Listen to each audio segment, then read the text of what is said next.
ধন্যবাদ স্যারকে, অত্যন্ত চমৎকার প্রাঞ্জল ভাষায় বক্তব্য দিয়েছেন। আমি এ পর্যায়ে বক্তব্য রাখার জন্য বিনীত আহ্বান করছি জনাব কাজী মাহবুব হাসান, উপাধ্যক্ষ, সরকারি টিচার্স ট্রেনিং কলেজ, কুমিল্লা। জনাব কাজী মাহবুব হাসান।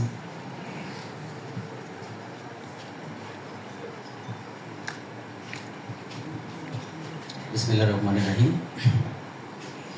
মঞ্চে উপবিষ্ট অতিথিবৃন্দ, সামনে উপবিষ্ট প্রিয় শিক্ষকবৃন্দ, আসসালামু আলাইকুম। কেমন আছেন? আমাদের সাজ্জাদ স্যার যা বলেছেন, আপনারা রেডি তো? ইয়েস। আমাদের আরেকটা সংগ্রামে নামতে হবে, সেটা হলো প্রশাসকদের যে একটা প্রতিযোগিতা সামনে শুরু হতে যাচ্ছে। একটা বিশেষ পরীক্ষার মাধ্যমে প্রতিষ্ঠান প্রধান এবং সহপ্রধান নিয়োগ দেওয়া হবে। ওই জায়গায় আপনাদের মতো দক্ষ শিক্ষকদের আমরা চাই।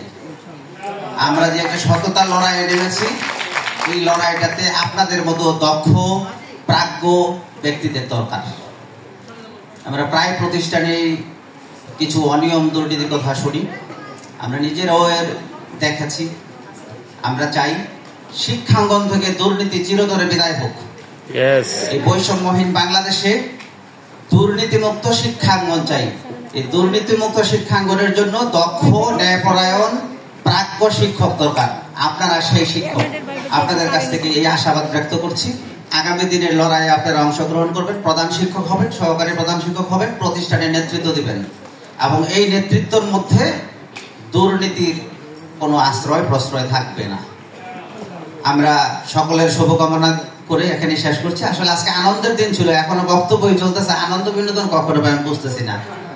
ঠিক আছে, আমরা বিনোদনের জগতে চলে যাই। আমার বক্তব্য এখানে শেষ। সকলের জন্য শুভকামনা। আসসালামু আলাইকুম।